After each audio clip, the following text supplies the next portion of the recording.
8월 9일 주일 예배 하나님께 올려드리겠습니다.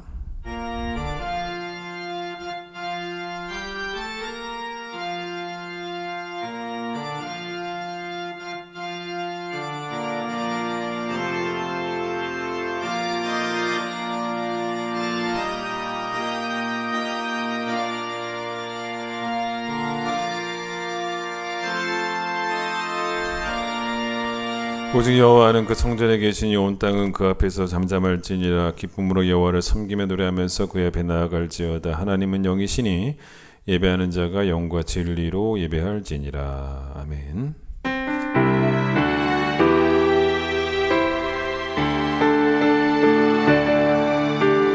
지존하신 주님 이름 앞에 모두 무릎 꿇고 다 경배.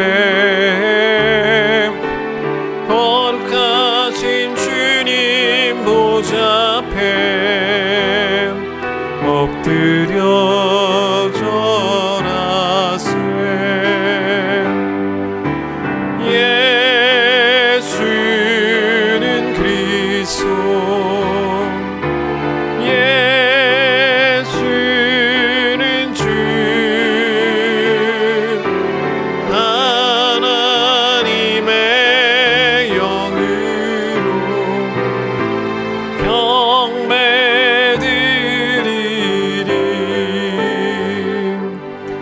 우리의 죄악을 주 앞에 고백하겠습니다.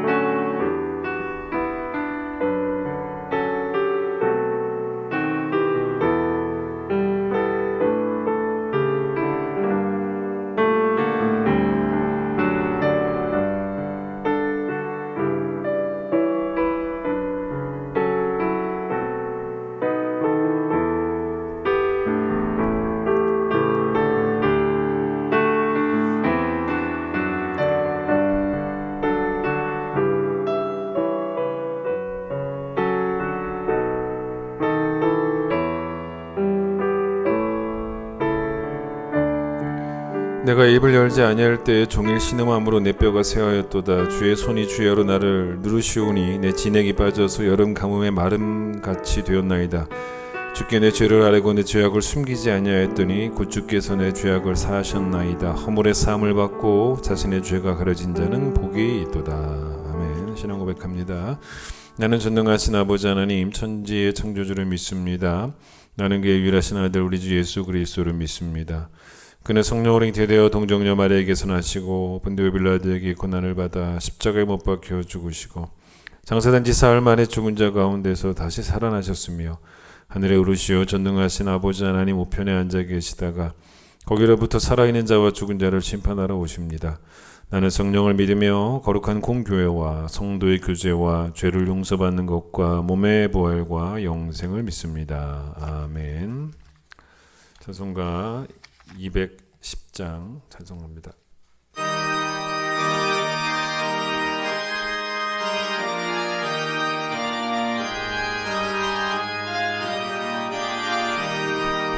시온 성과 같은 교회 그의 영광 한없담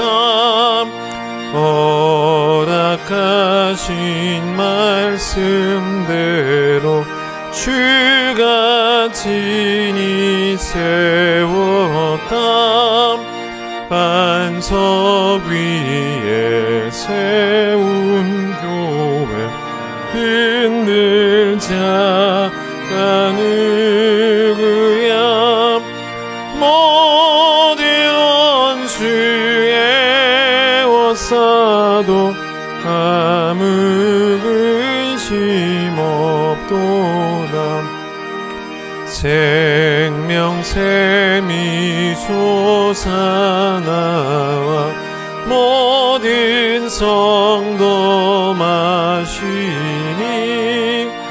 언제든지 흘러넘쳐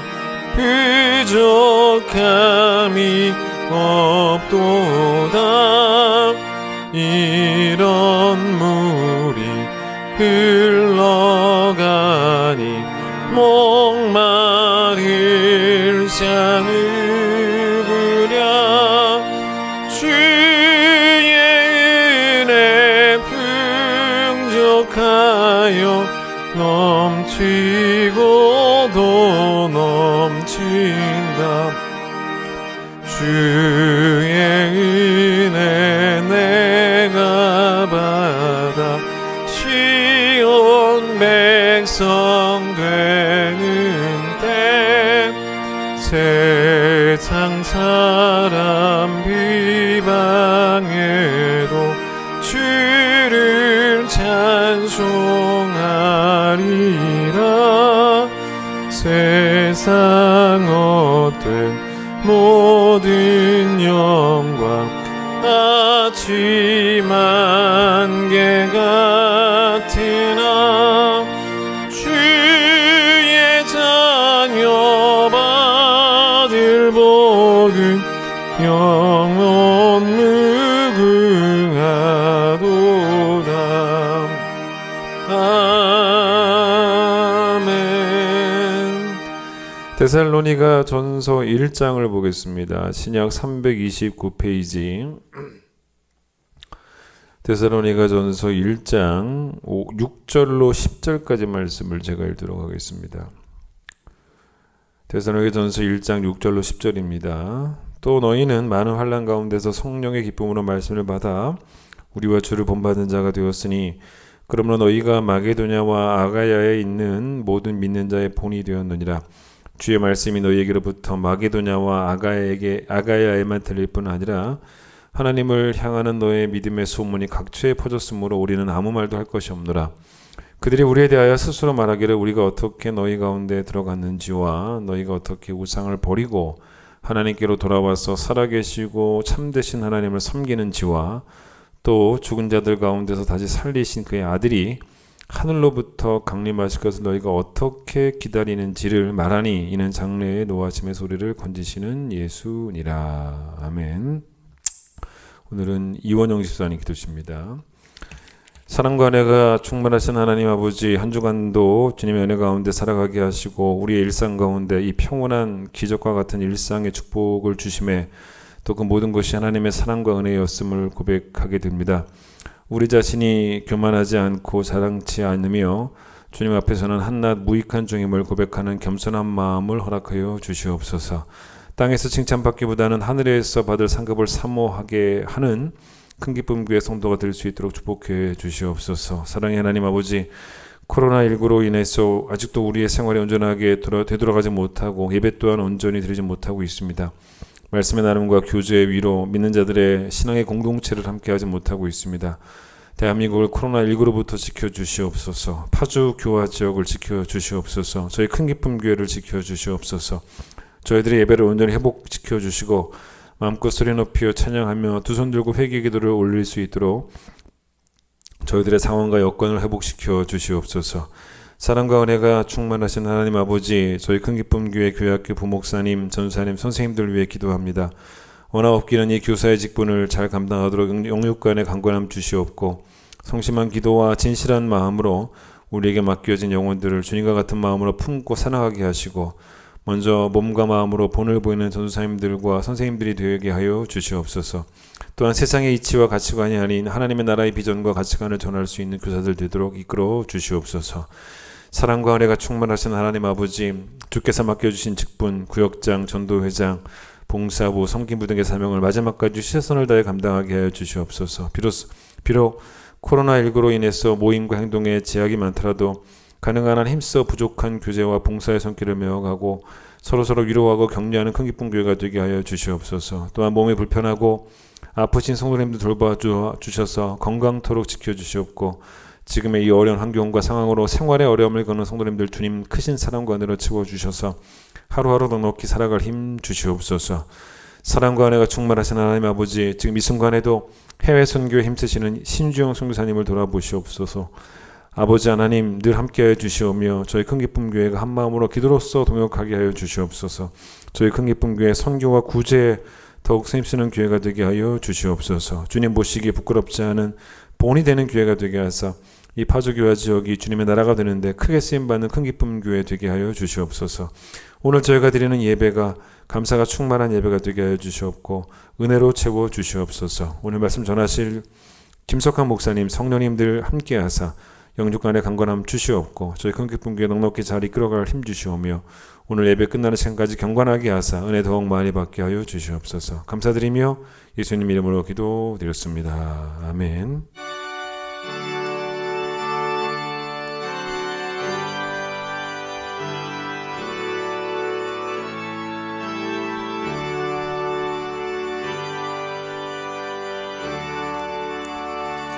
오르겠습니다.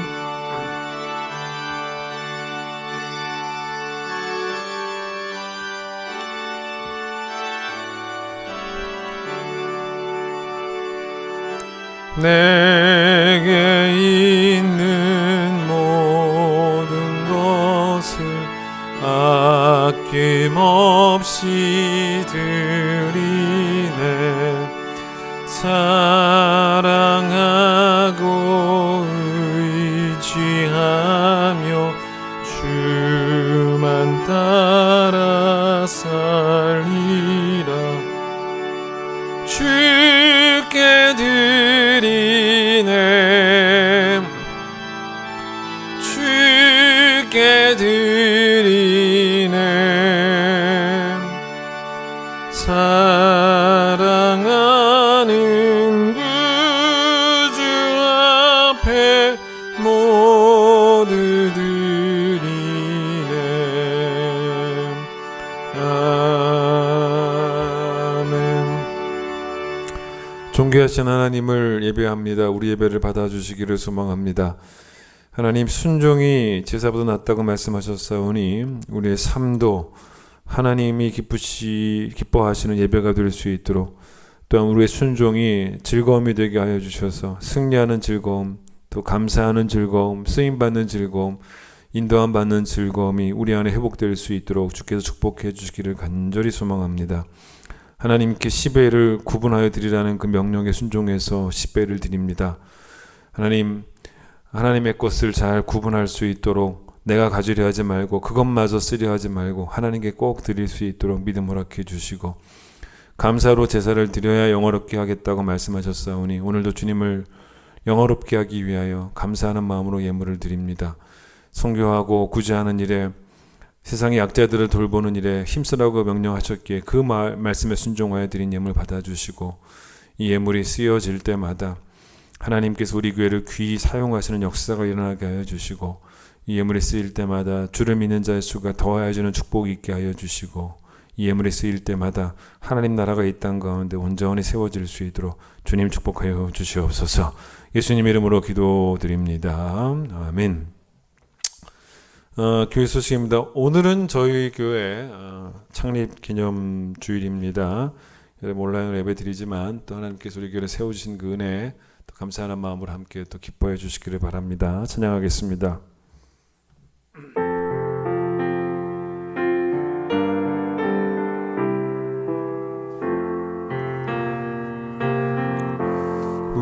우리는 주의 백성이오니 주의 그 큰 이름 선포합니다. 이곳 어두운 세상에 빛으로 부르셨네. 주의 얼굴 구할 때 역사하소서.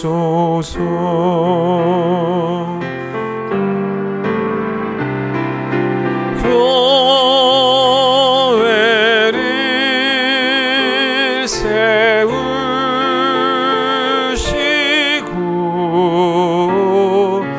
이 땅 고쳐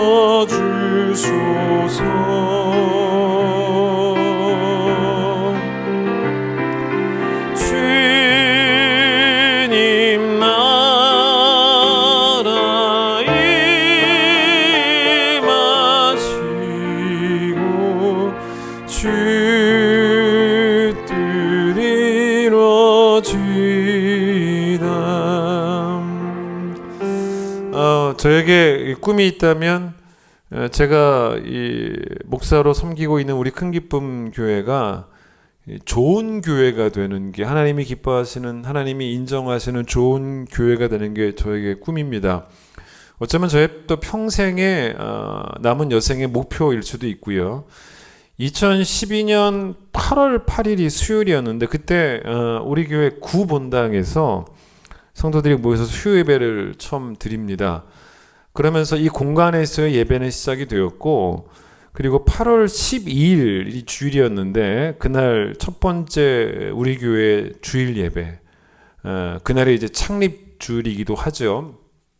그리고 이제 창립 기념 예배는 조금 나중에 드렸습니다. 2013년 4월 28일에 이제 그때쯤에서 창립 기념 예배를 드렸는데, 그때 예배 사진을 좀 제가 여러분 가져왔어요. 첫 번째 사진은 그날 2013년 4월 28일 이 예배 순서지입니다.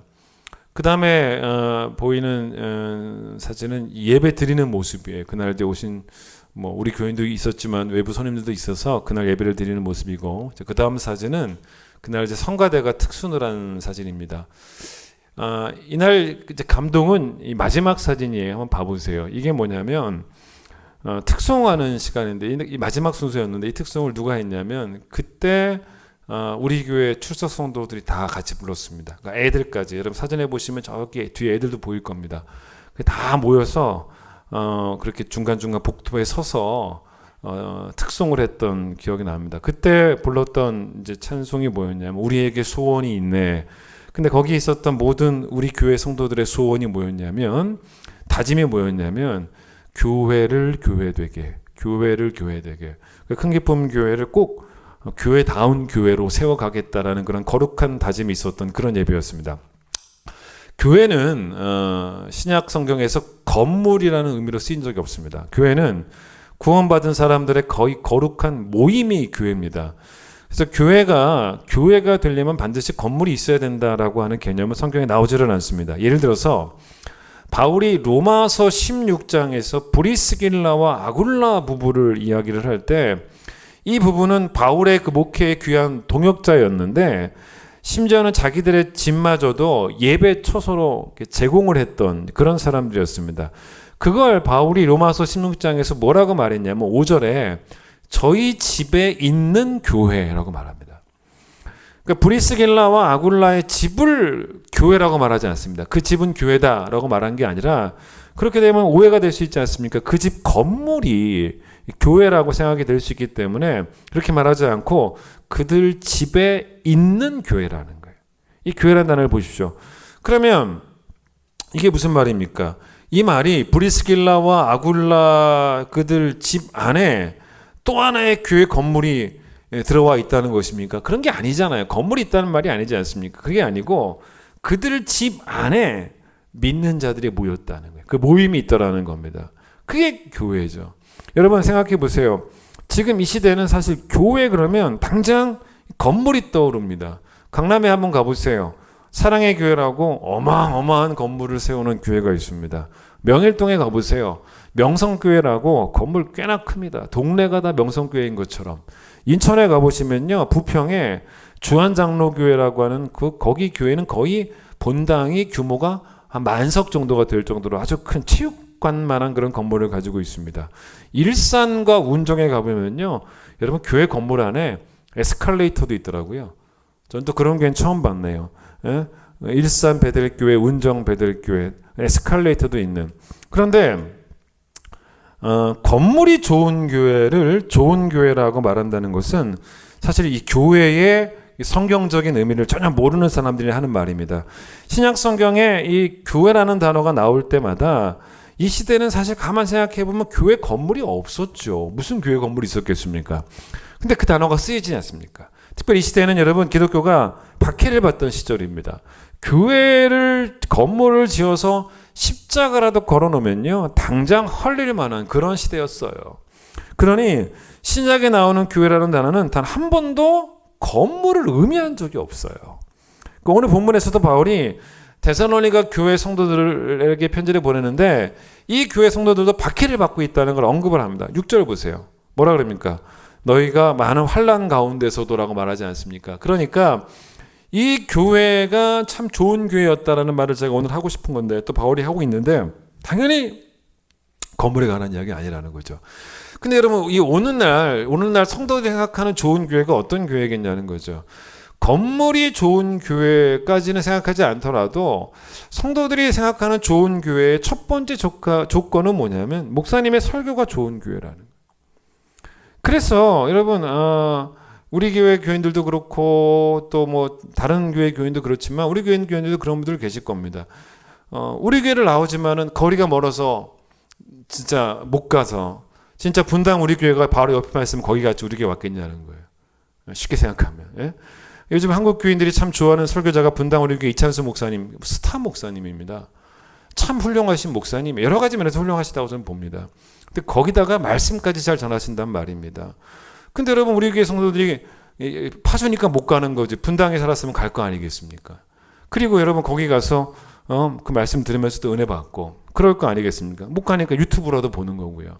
그런데 그 교회 분당 우리 교회 성도들 가운데 상당수가 어떻게 생각하겠습니까? 자기네가 좋은 교회 다닌다라고 생각할 거란 말이에요. 그 이유가 뭡니까? 이렇게 목사님 설교 좋은 곳이 어디 있겠냐는 거예요.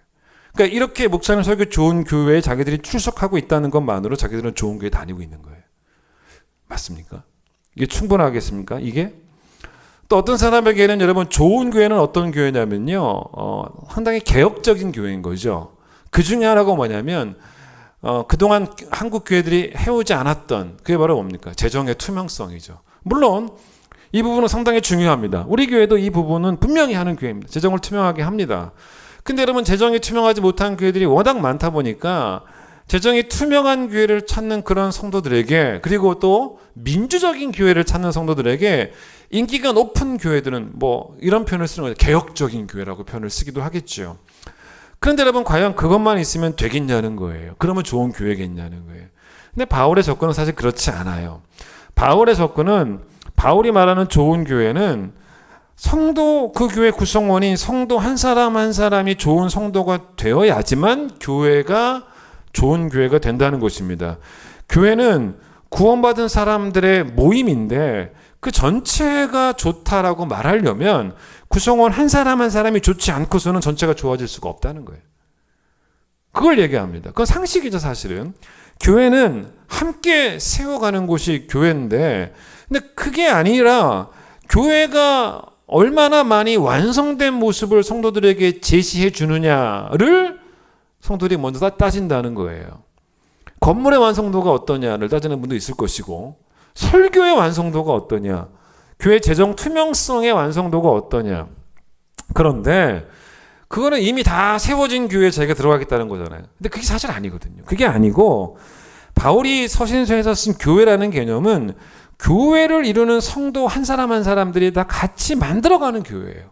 그래서 그 한 사람 한 사람의 영성이 중요한 그게 바울이 말한 교회론입니다. 여러분 생각을 한번 잘 해보세요. 바울이 교회를 여러 가지로 비유하는데 교회를 먼저 하나님의 권속, 하나님의 가족이라고 말합니다. 그래서 서로가 서로를 이렇게 형제라고 부르고 자매라고 부르기도 합니다. 가족이라는 거죠.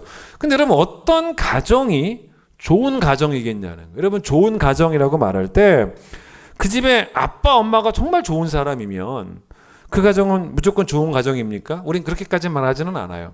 정말 그 가정이 좋은 가정이다 말하려면 아빠 엄마도 물론 좋아야겠지만 아이들 자녀들까지도 다 착실할 때 우리는 그 가정을 참 좋은 가정이라고 칭찬할 수 있다는 거죠. 바울은 또 뭐라 그랬냐면 교회를 그리스도가 머리가 된 그리고 성도가 지체가 된 곳이 바로 교회다라고 말합니다. 머리이신 그리스도는 좋은 분 정도가 아닙니다. 완전한 분입니다. 완전하신 분이지만 그러나 여러분 머리가 완전하다고 교회가 완전하다고 할 수는 없다는 거죠. 몸이 건강하려면 지체가 다 건강해야 되는 것이지 각각의 지체가 건강하지 않은데 전체 몸이 건강하다라고 말할 수는 없다라는 거죠. 또 제가 지금 세 번째 비유를 드는데 첫 번째가 여러분 어떤 거였냐면 교회를 가족이라고 그러고, 두 번째를 교회를 몸이라고 한다 그랬죠. 세 번째는 에베소서 2장, 나중에 한번 읽어보세요. 에베소서 2장 20절로 22절에 나오는 말씀인데 들어보세요. 너희는 사도들과 선지자들의 터 위에 세우심을 입은 자니라.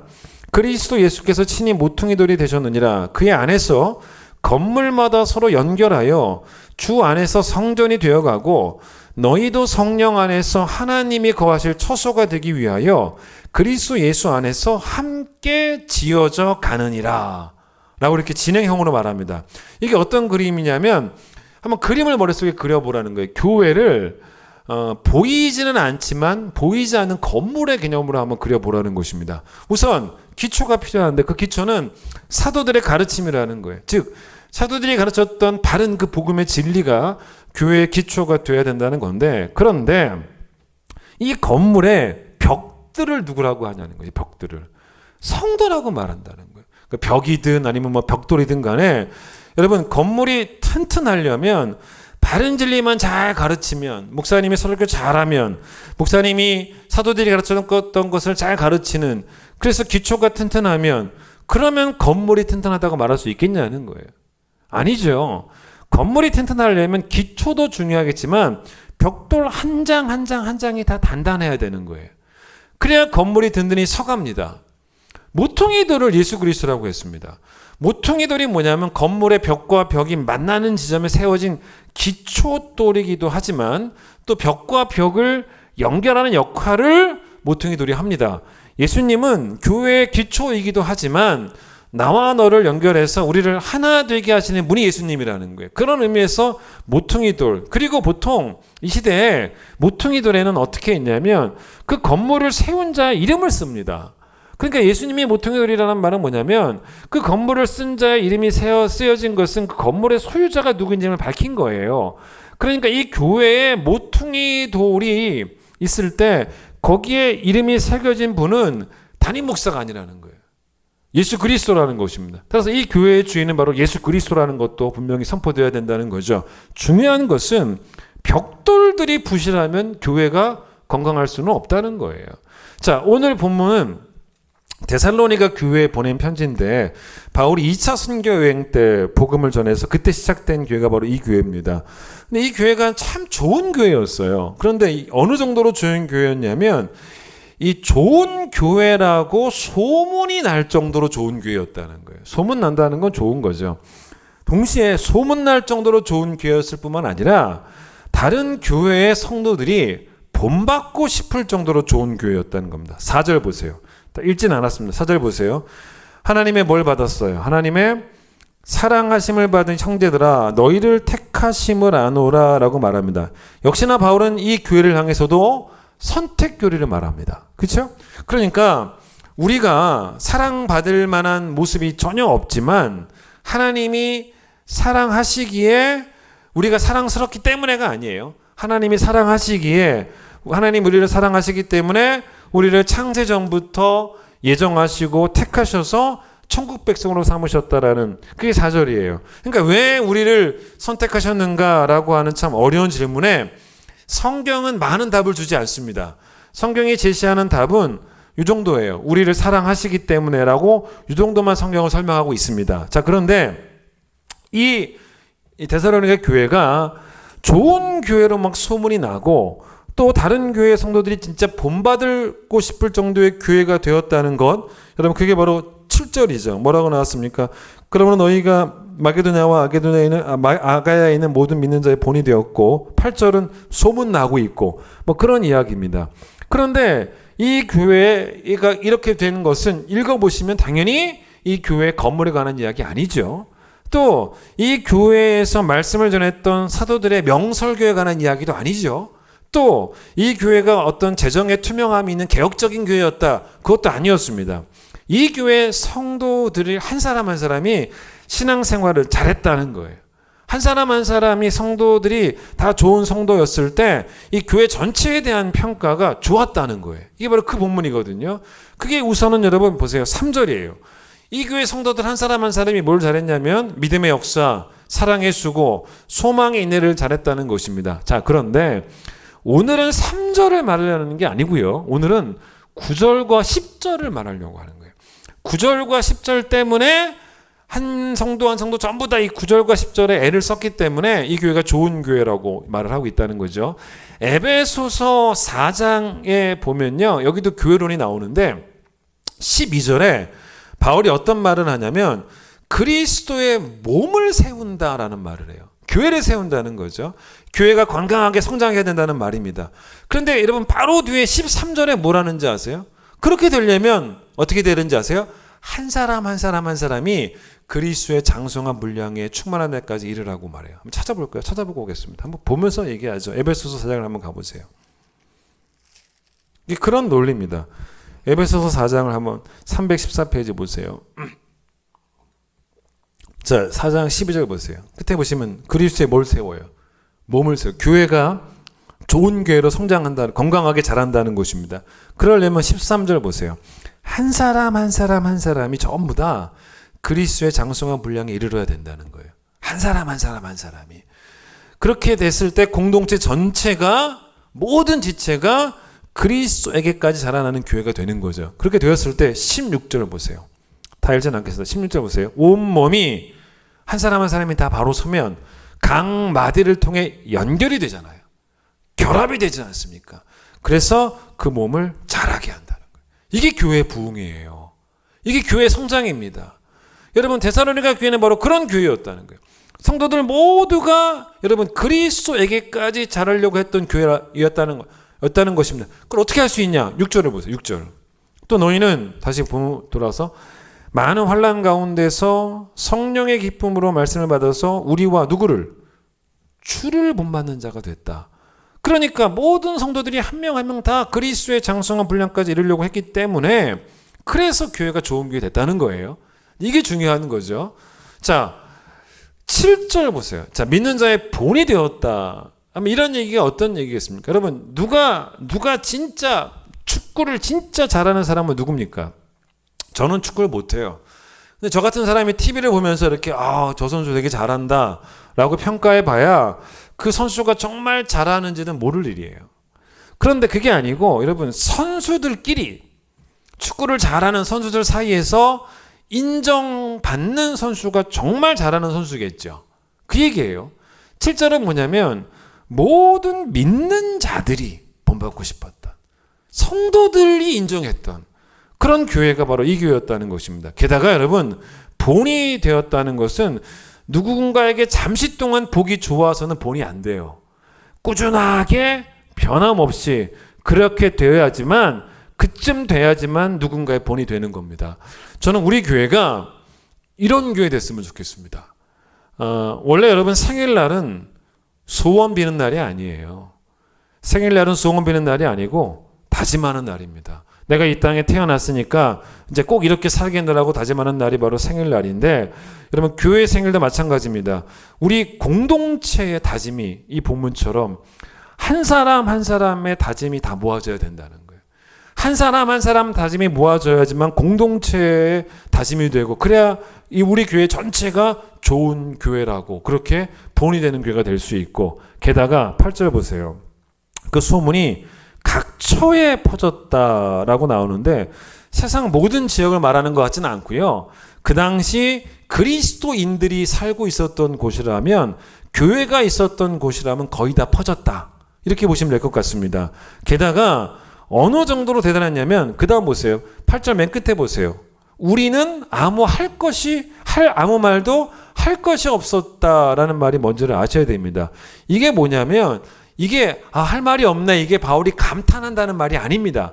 그 말이 아니고 오해하시면 안 돼요. 이게 무슨 말이냐면 이런 거죠. 예를 들어서 바울이 다른 지역에 가서 이럴 수도 있지 않습니까? 뭐 고린도 지역에 갔다. 고린도 지역에 가가지고 기회가 생겼을 때 그 교인들에게 데살로니가 교회 성도들에 관한 이야기를 할 수 있지 않습니까? 내가 뭐 섬겼던 개척했던 교회 가운데 데살로니가 교회 성도들이 있는데 야, 그 교회 성도들이 말이야 주를 본받았고 믿음의 역사와 사랑의 수고와 소망의 인내가 뛰어났고 그렇게 막 설명해 줄 수가 있어요. 그러면 고린도 교회 교인들이 그걸 듣고 그런 교회가 있군요. 우리도 그런 교회처럼 되었으면 좋겠네요. 보통 그럴 수 있잖아요. 그런데 이 말이 뭔지 아십니까? 이 데살로니가 교회는 그럴 필요조차 없었던 교회였다는 거예요. 왜냐? 우리는 아무 말도 할 것이 없다라는 말이 뭐냐면 우리가 설명하고 우리가 소문내기 전에 이미 다 소문이 나 있더라는 거예요. 사도들이 가서 그 교회를 설명하기 전에 이미 동네 사람들이 다 알고 있더라는 겁니다. 그렇게 소문이 잘 났다는 교회입니다. 여러분, 그게 바로 그런 이야기인 거죠. 게다가 8절 중간에 보세요.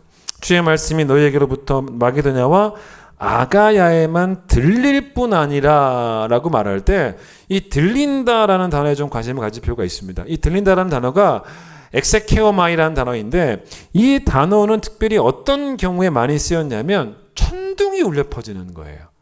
그때 이 단어를 씁니다. 이런 예를 한번 들어보겠습니다. 제가 만약에 우리 교회 옥상에 올라가서 교화 전체를 바라보면서 제가 말로 천둥 소리를 낸다고 상상을 해보세요. 어떻게 해요? 쿵! 이랬다고 해보세요. 그러면 여러분 놀라셨습니까? 죄송합니다. 쿵! 이렇게 해보세요. 여러분, 그러면 누가 들어요? 1층 뭐 부동산에서 들을까요? 아마? 빔트리가 들었을까요? 못 들을 거예요, 거의. 그런데 그게 아니고 진짜 제가 말로 쿵 소리를 내는 게 아니고 진짜 하늘에서 천둥이 한번 꽝 치면요, 전국이 다 들려요. 전국이. 그렇지 않습니까? 그 차이를 비교해 보세요. 그러니까 이들을 통해 소문이 퍼져나갈 때 그 소리가 마치 천둥 소리 같았다. 안 들을 수가 없는. 왜 그런데 이 교회가 이렇게 좋은 소문 나는 교회가 되었냐는 거예요. 그 이유는 왜 그러냐면 여러분, 이들의 변화가 너무나 분명한 변화였다는 것입니다. 비포와 애프터가 애매하지 않았다는 거예요. 비포와 애프터가 아주 명확하게 보여지는 그런 교회였다는 겁니다. 이런 예를 한번, 좀 얘가 뭐 썩 마음에 들지는 않는데, 제가 헤어스타일이 조금씩 바뀔 수도 있지 않습니까? 그런데 여러분, 제가 헤어스타일이 좀 바뀌었다고 해서 그게 뭐 교회 막 소문 나겠습니까? 예? 제 헤어스타일이 바뀌는 것에 대해서 막 교회들이 막 너무 막 관심을 많이 갖고 있어서 요만큼만 바뀌어도 막 소문날 정도로 제가 이 교회 유명 인사도 아니고, 그런데 그게 아니고 어느 날 제가 머리를 완전히 밀었어요. 싹 다. 예배 인도하러 왔는데 이 강단에 올라왔는데 머리털 하나 없는 민머리로 올라온 겁니다. 여러분, 그러면 예배에 오셨던 분들은 밖에 나가서 교회 안 오신 분들한테 한 번쯤은 소문 내겠죠. 너무 충격적이니까. 왜냐하면 그 이유가 뭡니까? 비포와 애프터가 너무 차이가 나니까. 그래서 그 변화가 변한 건지 아닌지 헷갈리는 그런 변화가 아니라 눈에 확 띄는 진짜 변화가 있을 때, 그래서 뭐라고 소문나겠습니까? 야야야야, 너 지난주에 교회 못 왔지? 내가 지난주 교회 갔는데 나 교회 잘못 들어간 줄 알았어. 난 절인 줄 알았어. 야, 난 목사님인지 중인지 담임 목사님인지 주지 목사님인지 모를 정도였어. 뭐 그런 말도 있겠죠. 여러분, 바울이 앞쪽에서도 이 교인들의 태도를 설명하긴 해요. 이게 바로 3절에 뭐 믿음의 역사, 사랑의 수고, 뭐 이런 것들, 아니면 뭐 6절에서 말씀을 잘 받는 태도. 그런데 바울이 여러 가지를 말했지만 오늘은 9절과 10절이란 말이에요. 9절과 10절에 나타난 이 교인들의 태도가 소문 날 법한 태도였다는 거예요. 너무 좋았다는 것입니다. 그게 뭔지를 아셔야 돼요. 이렇게 돼야지 교회가 교회 되는 거예요. 그게 중요한 거예요. 여러분의 변화가 중요하다는 거예요. 이 교회가 좋은 교회가 되려면. 그게 바로 뭐냐면 세 가지예요. 자, 보세요. 첫 번째 뭐냐면 이렇게 표현합니다. 9절 첫 번째, 너희가 어떻게 우상을 버리고 하나님께로 돌아와서. 첫 번째죠. 돌아온 거죠. 하나님께 버리고 돌아온 게 첫 번째죠. 두 번째, 살아계시고 참되신 하나님을 섬기는지와 두 번째죠. 세 번째, 또 죽은 자들 가운데서 다시 강림하실 살리신 그의 아들이 하늘로부터 강림하실 것을 너희가 어떻게 기다리고 있는지. 세 가지잖아요. 세 가지를 말합니다. 세 가지의 변화를. 첫 번째는 여러분 뭐냐면, 첫 번째가 뭐라고 나옵니까? 과거로부터 철저한 단절을 했다는 거예요. 과거를 끊었다는 것입니다. 그게 뭡니까? 과거에 섬겼던 우상을 완전히 버리고 하나님께로 돌아왔다는 거예요. 두 번째는 현재에 대한 성실함이에요. 그게 뭡니까? 지금 하나님을 열심히 섬기고 있더라는 거예요. 세 번째는 미래에 대한 기다림이에요. 예? 과거로부터 완전히 단절된 것, 현재에 대한 성실함, 미래에 대한 기다림, 이게 완전히 예전에 없었던 비포 애프터가 분명히 드러났던 그런 변화였다는 것입니다. 이 일들이 분명하게 여러분 각 사람의 삶 가운데 역사하고 일어나야지만 교회는 교회가 되는 거예요. 오늘 이 본문을 잘 보세요. 큰 기쁨 교회가 좋은 교회가 되려면 모든 성도가 이렇게 돼야 된다는 거예요. 자, 여러분 먼저 이 우리의 죄성이라는 것은 여러분 자꾸만 이 되돌아가려는 성향이 있습니다. 즉 뭐냐면 버린 것을 자꾸 다시 주우려고 해요. 버리면 줄 필요 없잖아요. 근데 여러분 우리가 원래 계속 있어야 되는 곳은 하나님인데 거기 안 있고 자꾸 버린 곳으로 그걸 찾아서 간단 말입니다. 근데 우리는 그렇게 하면 안 되고 계속 오늘도 하나님께로 돌아와 있어야 된다는 거죠. 종교개혁이라는 것이 뭐였겠습니까? 여러분 종교개혁자들이 주장하는 것은 사실은 뭔지 아십니까? 개혁된 교회는 계속 개혁이 돼야 된다는 거예요. 이걸 아셔야 돼요. 자, 내가 개혁된 교회를 다니고 있는다는 거, 어떤 뭐 교단 같은 경우에는 뭐 아예 교단 이름 가운데 뭐 개혁교단이라고 이름까지 붙인 교단들도 있어요. 우리 교단은 뭐 개혁교회지만 그렇게 교단 이름까지 이렇게 하진 않았죠. 물론 대한예수교 장로회죠. 그런데 여러분 내가 개혁된 교회, 옛날에 참 문제가 많았던 카톨릭으로부터 개혁된, 교리적으로 문제가 많았던 그런 개혁된 교회를 내가 다니고 있다라는 것만으로 충분하겠습니까? 그게 충분하겠습니까? 여러분 그건 사실 아닙니다. 그 의미가 없어요, 사실은. 왜냐하면 그 개혁의 정신이 여전히 내 신앙생활 속에서도 현재화되고 있어야 되는 거예요. 다시 그리로 안 가는 거예요. 다시 버린 곳으로 가지 않는 거예요. 개혁교회는 개혁이 완성된 교회가 아닙니다.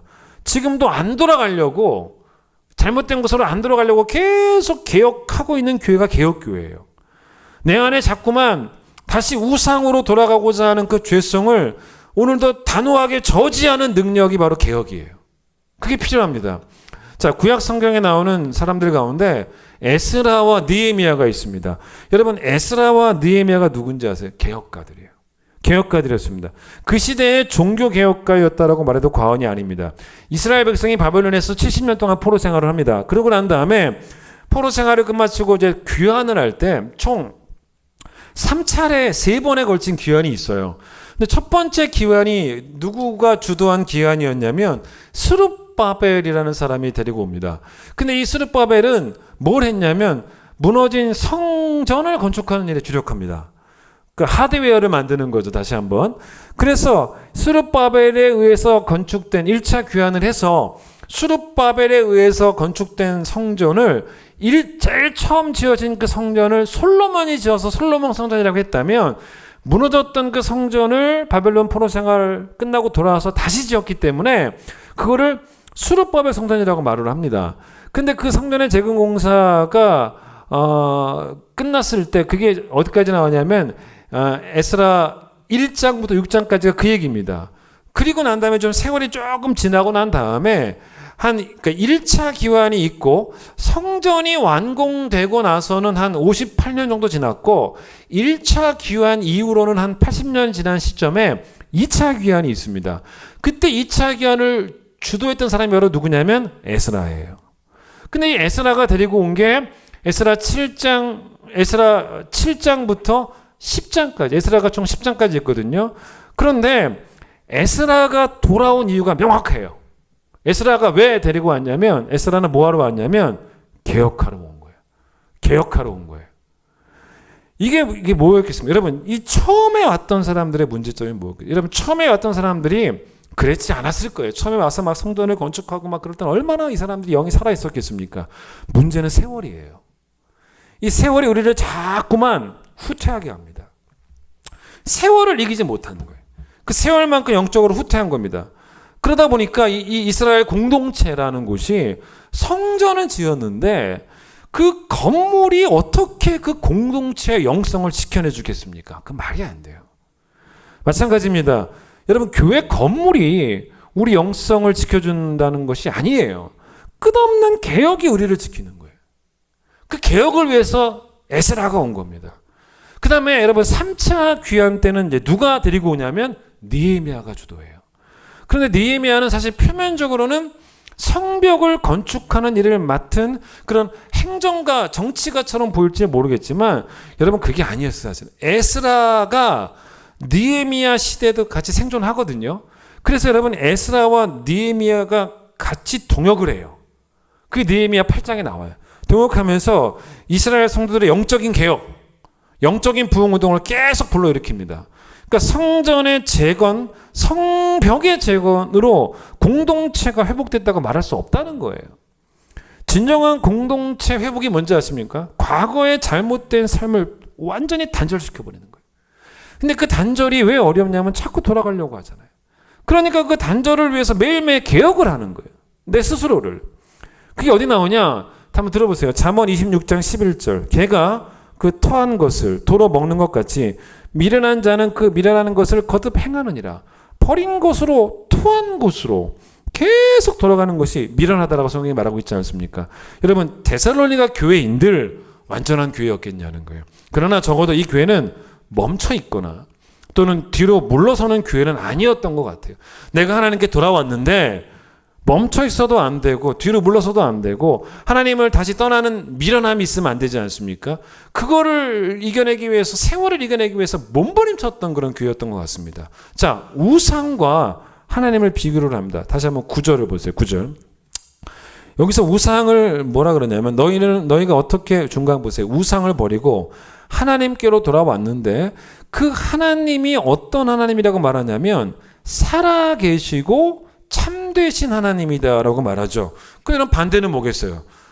죽어있고 거짓된 것이 우상이겠죠. 그러니까 여러분 이게 이런 개념을 좀 이해할 필요가 있어요. 여러분 우상으로부터 떠나서 하나님께로 돌아왔다라는 의미가 어떤 의미냐면 이거예요. 이거 아셔야 돼요. 내게 필요한 모든 것은 하나님이 다 알아서 해주신다는 믿음을 갖고 살아가는 거예요. 더 정확히 말하면 하나님만이 다 알아서 해주시는 것이지 하나님 외에는 그 어떤 무엇도 어떤 존재도 우리에게 해줄 수 있는 존재가 없다는 것입니다. 자, 이게 어디 나오는 이야기냐? 예레미야 10장을 잠깐 봐보세요.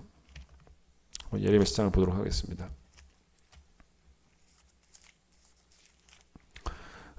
구약성경 1067페이지 1067. 자, 예레미야 10장에 여러분 그 1절 위에 보세요. 뭘 비교합니까? 우상의 가르침과 또 누구를 비교해요? 참 하나님 여호와를 비교를 합니다. 비교를 하는 거예요. 지금 바울이 말했던 것처럼 하나님은 참되고 살아있다는 거죠. 여기 나와요. 여기 나오는 표현입니다. 여기 똑같이 나옵니다. 자, 그런데 이 우상에 대해서 어떻게 말하는 다는 안 읽겠습니다. 여러분 잠깐 3절 보세요.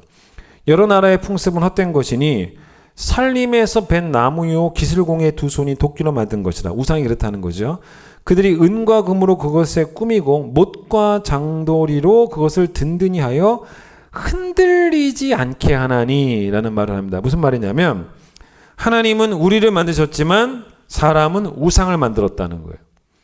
하나님은 우리를 흔들리지 않도록 붙잡아 주시는 분이지만 우상은 인간이 흔들리지 않도록 못으로 박아서 고정시켜야 된다는 거예요. 그게 뭐 능력이 있겠냐는 것입니다. 그래서 14절 보세요. 14절 끝에 보세요. 그가 부어 만든 우상은 뭐예요? 거짓이죠. 반대말이죠. 아까 하나님은 참되고 그 다음에 우상은 거짓이고 그 속에 또 뭐가 없어요? 생기가 없죠. 죽었죠. 하나님은 살아계시죠. 반면에 하나님은 어떤 하나님입니까? 10절 보세요. 반면에 똑같죠. 하나님은 참 하나님이죠. 맞죠? 또 그 하나님은 살아계신 영원한 하나님이라고 말을 하고 있습니다. 자, 그런데 16절 좀 어려워요. 이 말씀이 근데 참 좋아요. 보세요. 16절 보세요. 야곱의 분깃은 이같지 아니하니 그 앞까지는 우상을 말하는 거예요. 우상은 그렇지만 야곱의 분깃은 이같지 아니하시니 그는 만물의 조성자요 이스라엘은 그의 기업의 지파라. 그 이름은 누구라고요? 만군의 여호와시냐. 여러분 좀 어렵죠? 이게 무슨 말인지 아세요? 자, 첫 번째가 뭐냐면 야곱의 분깃이란 말이 나오죠. 야곱의 분깃이 누구라는 거예요? 여호와라는 거예요. 그렇죠? 야곱의 분깃이 여호와다. 여러분 야곱은 이스라엘의 또 다른 이름 아니겠습니까? 이게 무슨 말인지 아십니까? 이스라엘의 분깃, 이스라엘의 소유, 야곱의 소유, 이스라엘의 소유가 누구라는 거예요? 이스라엘의 소유는 하나님이라는 거예요. 그 말이죠. 맞습니다. 그런데 여기 또 다른 표현이 있어요. 자, 첫 번째 표현은 하나님은 우리 성도들의 택한 백성들의 소유다라고 말하고 있는데 뒤를 보세요. 이스라엘은 하나님의 뭐의 지파라? 하나님의 기업의 지파라 라고 나와 있지 않습니까? 그러면 두 번째 이야기는 뭡니까? 우리가 이스라엘이 하나님의 소유라는 거예요. 여러분 앞에는 뭐라 그래요? 하나님이 누구의 소유라고요? 이스라엘의 소유입니다. 근데 뒤는 뭐라 그래요? 이스라엘이 하나님의 소유인 거예요. 살아계시고 참되신 하나님. 여러분 그런데 이게 서로 모순돼 보이는 것처럼 보이지만 사실은 아닙니다. 이건 약간 어려운 개념처럼 들리지만 가만 생각해 보시면 이런 거예요. 이거는 사실은 여러분 우리가 하나님을 소유했다, 뭔가 하나님이 우리를 소유했다는 좀 이해가 되는데 우리가 하나님을 소유한 건 좀 불경한 표현 같지 않습니까? 근데 사실은 아닙니다. 이거를 여러분 제가 쉽게 예를 한번 들어보겠습니다. 부모와 자식의 예를 한번 들어보세요. 이게 뭐냐면 자식이 부모를 소유했을 때 느끼는 감정과 동시에 부모가 자식을 소유했을 때 느끼는 감정은 달라요. 다릅니다. 여러분 이게 무슨 말입니까? 똑같은 감정이 아니라는 거죠. 자, 자식이 부모를 소유했다는 말이 뭡니까? 내게는 엄마가 있다는 거예요. 내게 아빠가 있다는 거예요. 이 말은 의지할 곳이 있는 평안함이에요. 난 의지할 곳이 있다는 거예요. 반대로 부모가 자식을 소유한다는 말은 뭡니까? 자식을 책임지겠다는 거예요. 책임감입니다. 그러니까 무슨 말이겠습니까? 우리가 하나님을 소유한다는 말은 불경한 말이 아니에요.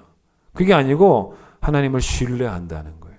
반대로 우리가 하나님의 소유라는 말은 하나님은 우리 택한 백성을 책임지시겠다는 거예요. 여러분 기독교는요, 오해하지 마세요. 소원의 종교가 아니에요. 끝까지 여러분 소원을 고집하는 분들이 계세요.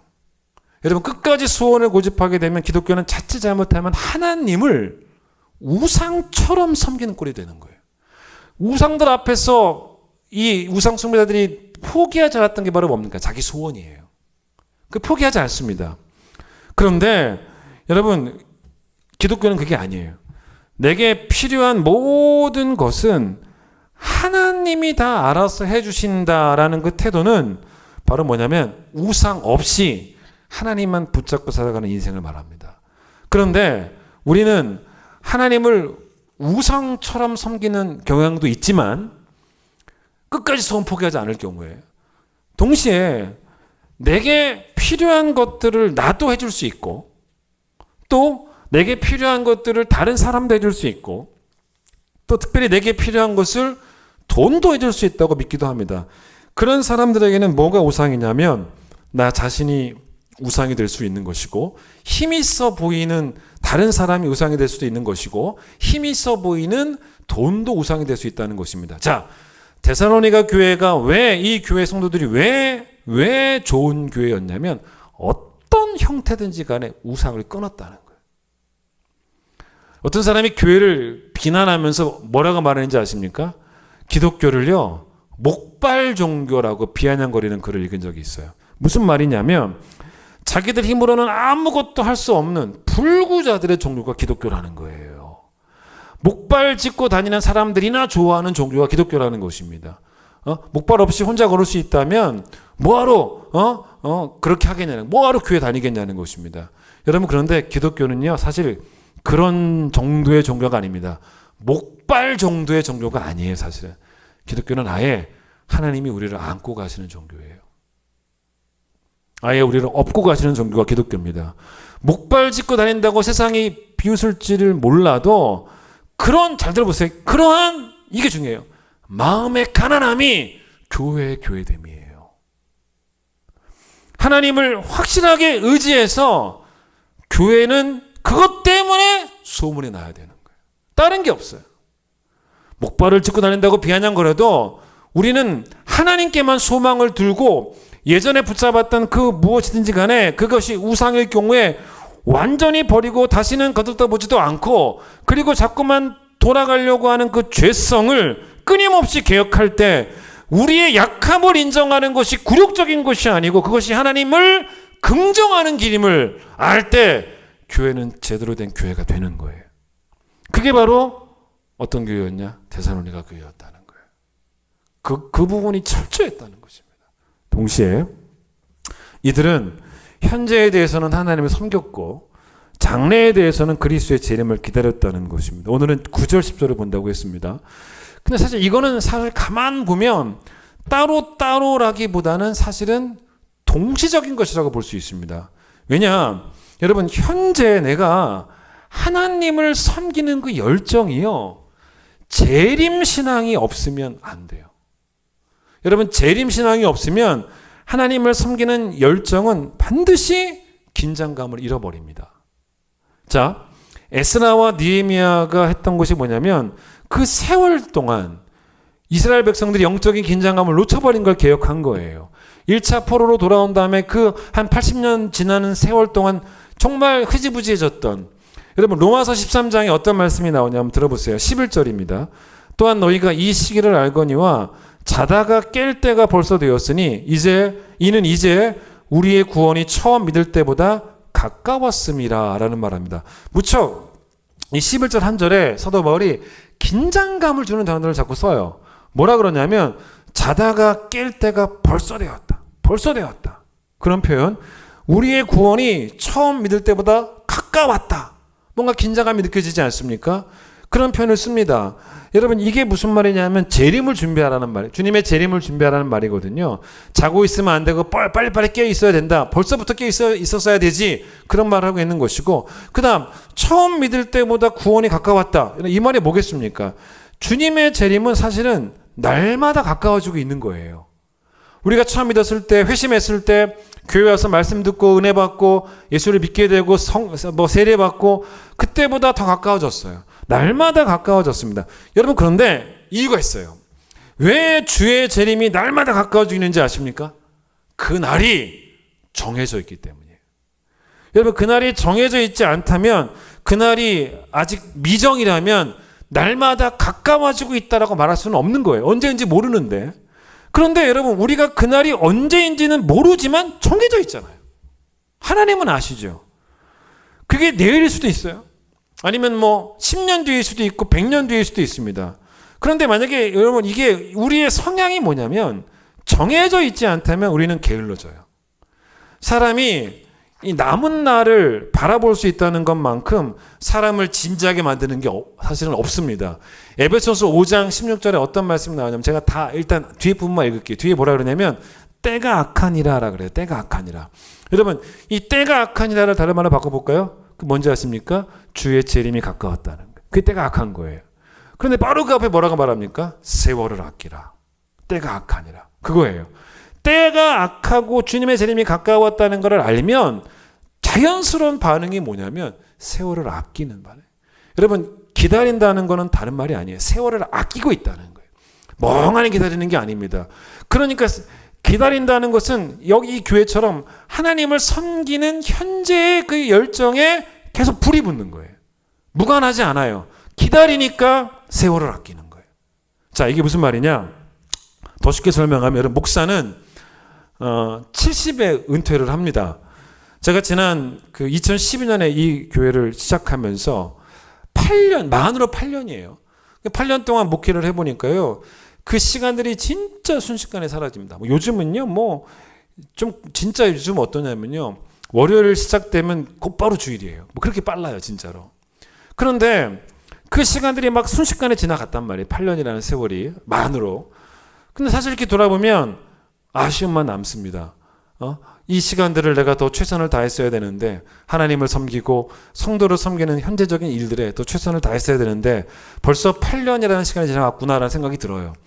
그런데 여러분 주님이 언제 재림하실지 모르지만 제가 70이 되기 전에 재림하실 수도 있을 것이고, 근데 만약에 여러분 이렇게 가정해 보세요.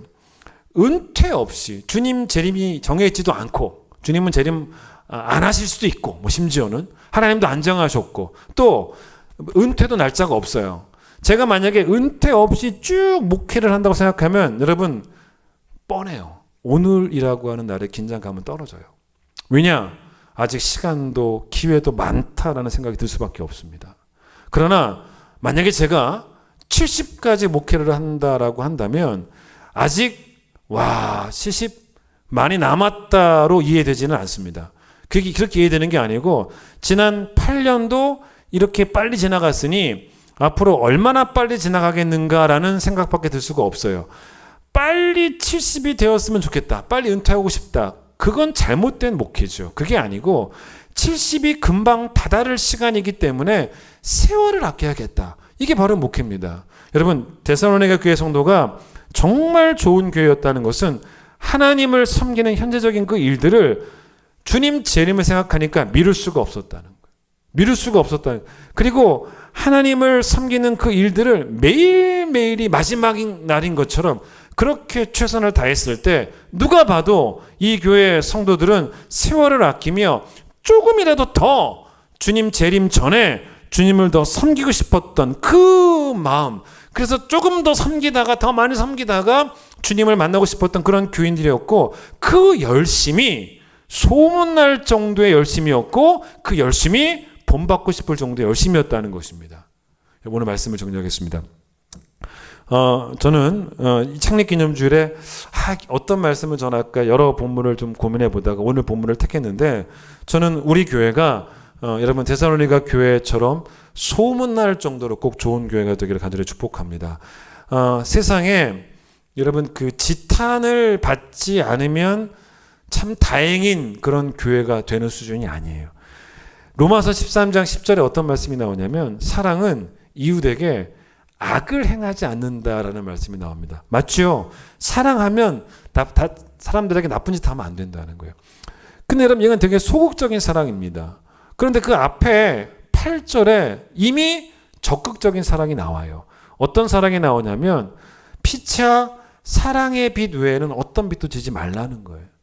이건 적극적인 사랑이거든요. 여러분 이게 말이 조금 어렵습니다. 여러분 이 말 사실 뭐냐면 이런 거예요. 자, 제가 쉬운 예를 들어보겠습니다. 여러분 만약에 여러분이 누군가에게 1,000만 원을 빚졌습니다. 그 1,000만 원을 빚지면 1,000만 원을 다 갚으면 충분한 거예요. 더 충분하려면 한 이자를 한 100만 원까지 쳐줘가지고 1,100만 원을 갚았다. 여러분 1,100만 원을 다 갚았으면 충분히 갚은 거예요. 그럼 빚이 없는 거죠. 그런데 사랑의 빚이라는 말은 뭐냐면 나는 너를 충분히 사랑했어 라고 말할 때가 있으면 안 된다는 거예요. 내가 더 이상 사랑할 수 없을 만큼 사랑했어 라고 말할 수 있을 때가 있으면 안 된다는 것입니다. 왜냐하면 우리는 그리스도께 받은 사랑으로 사랑하는 것이기 때문에 우리가 그리스도께 받은 사랑에 비하면 우리가 아무리 사랑해도 그 사랑을 채울 수가 없다는 거예요. 여러분 그러니까 그 로마서 13장의 말씀 뭐냐면 사랑은 악을 행하지 않는 수준의 사랑이어서는 안 된다는 거예요. 그래서 어떤 그 신학자가 이거를 뭐라고 말했는지 아십니까? 참 재미난 말을 했는데 피해를 주지 않는다는 평가는 돌에게나 칭찬이지 인간에게는 칭찬이 아니라는 거예요. 자, 여러분 길 가다가 돌이 여러분에게 막 날라와서 갑자기 여러분 때립니까? 여러분 길 가다가 돌에 걸려 넘어질 적이 있죠. 그럼 돌이 여러분에게 피해를 줬다고 생각할지 모르겠지만 여러분 돌이 여러분 발 걸었습니까? 아니죠. 여러분이 걸린 거예요. 애꿎은 돌을 막 발로 걷어차면서 내가 너 때문에 넘어졌다가 말할 수 없는 것입니다. 여러분 돌은 여러분 어떤 거냐면 피해를 주지 않는다라고 칭찬을 받고 있으면 나는 그냥 죽은 돌과 다름없다는 거예요. 사람에게는 칭찬이 아니라는 것입니다. 여러분 제가 그게 왜 하냐면 좋은 소문이 나지 않는 교회는요, 세상에 피해나 주지 않는 교회일 수 있다는 거예요. 그런데 저는 우리 교회가 그 정도 교회가 되는 것이 아니고 우리 교회에 대한 소문이 각처에 퍼져나가는 그런 교회가 되기를, 믿는 사람들에게 본이 되는 그런 교회, 심지어는요 믿는 사람들에게 본이 되는 정도의 교회가 아니고 여러분 초대교회가 그랬던 것처럼 결국 세상 사람들도 칭찬을 듣게 되는 그런 교회가, 칭찬하게 되는 교회가 우리 큰 기쁨 교회가 되기를 하늘에 축원합니다. 철저하게 우상을 버리셔야 돼요. 그게 교회의 본질입니다. 버린 것으로 돌아가지 않도록 매일매일 나 자신을 개혁하고 오늘 하루가 지나가면 구원의 날이 하루도 가까워졌음을 알고 하나님을 섬기는 일에 진짜 전심전력해서 최선을 다하는 그런 교회, 우리 교회를 향해서 정말로 이런 교회가 되었으면 좋겠다라고 여러분이 저를 찾아와서 요구하시기 전에, 교회는 이렇게 돼야죠 라고 뭔가를 요구하시기 전에 여러분이 좋은 지체가 되시고 여러분이 좋은 가족 원이 되시고 여러분이 좋은 벽돌 되셔서 함께 좋은 교회를 세워가는 그런 축복이 넘쳐나는 교회가 데살로니가와 같은 교회가 우리 교회가 되길 하늘이 축복드리겠습니다. 찬양하겠습니다.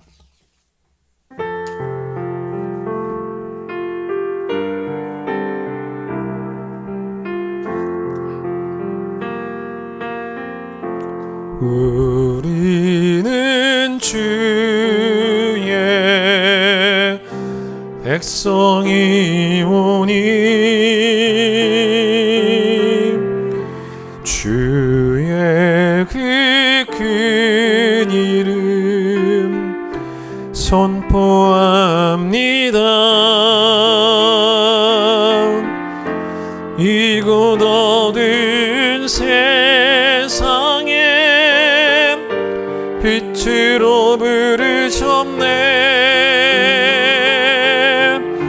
주의 얼굴 구할 때 역사하소서. 이 땅에 우리 큰 기쁨 교회를 세우신 하나님을 찬양합니다.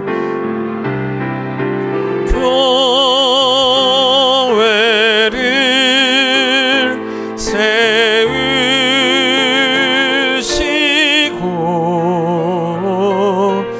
이 땅 고쳐주소서.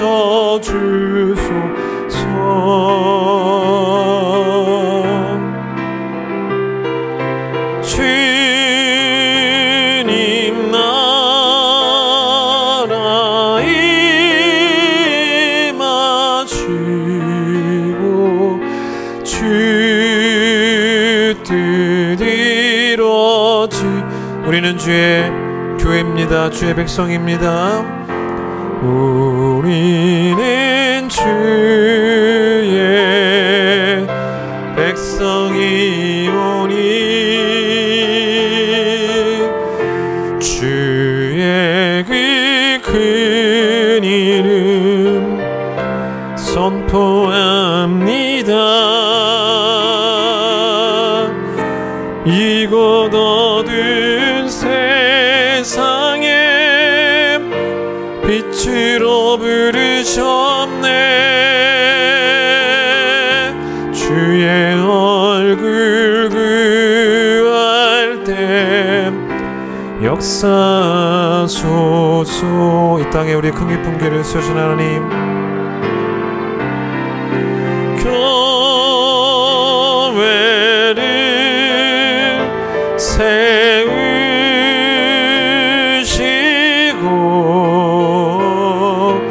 이 땅 고쳐주소서.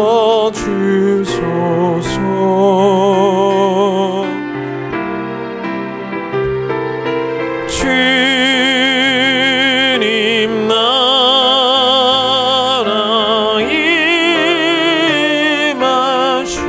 임하시고 주 뜻 이루어 교회를 세우시고 이 땅을 고쳐주소서.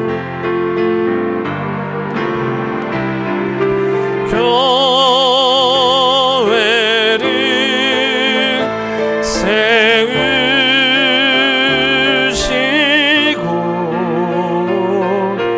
이 땅 고쳐주소서.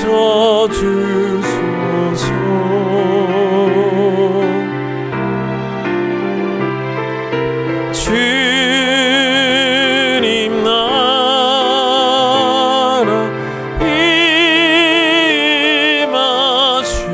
임하시고 주 뜻 이루어지이다. 2012년에 이곳에 교회를 세우신 분도 하나님이시고 또 부흥케 하신 분도 하나님이시며 음부의 권세가 틈타지 않도록 지켜주시는 분도 하나님이심을 고백하며 또 우리 교회에 부흥을 이루신 하나님의 은혜를 또 감사하며 찬양하는 귀한 예배 허락하심을 감사합니다. 좋은 교회를 꿈꿉니다. 좋은 교회는 이런 교회가 되어야 된다고 교회 측에 요구하는 성도들이 되어지기보다는 정말로 건물이 좋고 목사님의 설교력이 완전하고 또 교회 재정의 투명성도 완전해서 교회가 그 완전함을 제시해서 이 교회에 내가 속해야겠다라고 생각하는 그런 성도들이 되어지기보다는 함께 교회를 세워가야 되기 때문에 내가 좋은 가족원이 되기를, 내가 좋은 지체가 되기를, 내가 좋은 정말로 벽돌 한 장이 되기를, 단단한 벽돌이 되기를 꿈꾸는 그런 성도들이, 우리 큰 기쁨 교회 성도들이 되기를 간절히 소망합니다. 데살로니가 교회는 어느 정도로 좋은 교회였냐면 정말로 그 소문이 천둥소리 같았고 굳이 바울이 소문 내지 않아도 이미 다 알고 있었던 믿음의 소문이 잘 퍼져나갔던, 주를 본받는 자가 되어 모든 성도가 그리스도의 장성한 분량에 이르기 위해 애쓰는 교회가 되어서 그리스도의 몸을 완전히 세워가려고 노력하는 교회가 되기도 했고, 또 무엇보다도 끊었던 것으로, 버렸던 것으로 돌아가지 않으려고 끊임없이 자기를 개혁했고, 하나님이면 충분하기에 우상을 제거하려고 했고, 또 주님 언제 재림할지 모르지만 그날이 정해져 있기 때문에 긴장감을 가지고 세월을 아끼려는 열정이 있었고, 그 모습이 얼마나 대단했냐면 소문날 정도로 대단했습니다. 하나님, 우리 교회가 꼭 그런 교회 될 수 있도록 축복하여 주시옵소서.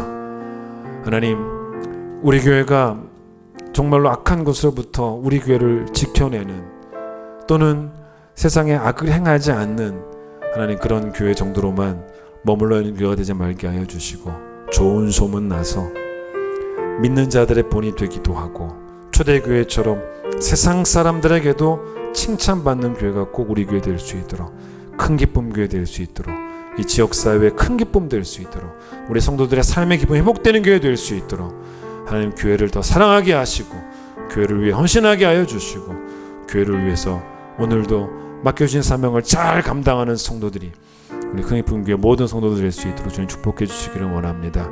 만나지 못하지만 교회 소속감 잃지 않게 하여 주시고, 내 교회고 내 하나님이고 또 내 성도들임을 기억하며 늘 교회를 위해서 기도하는 그 기도의 줄이 끊어지지 않는 모든 성도들 될 수 있도록 축복하여 주시옵소서.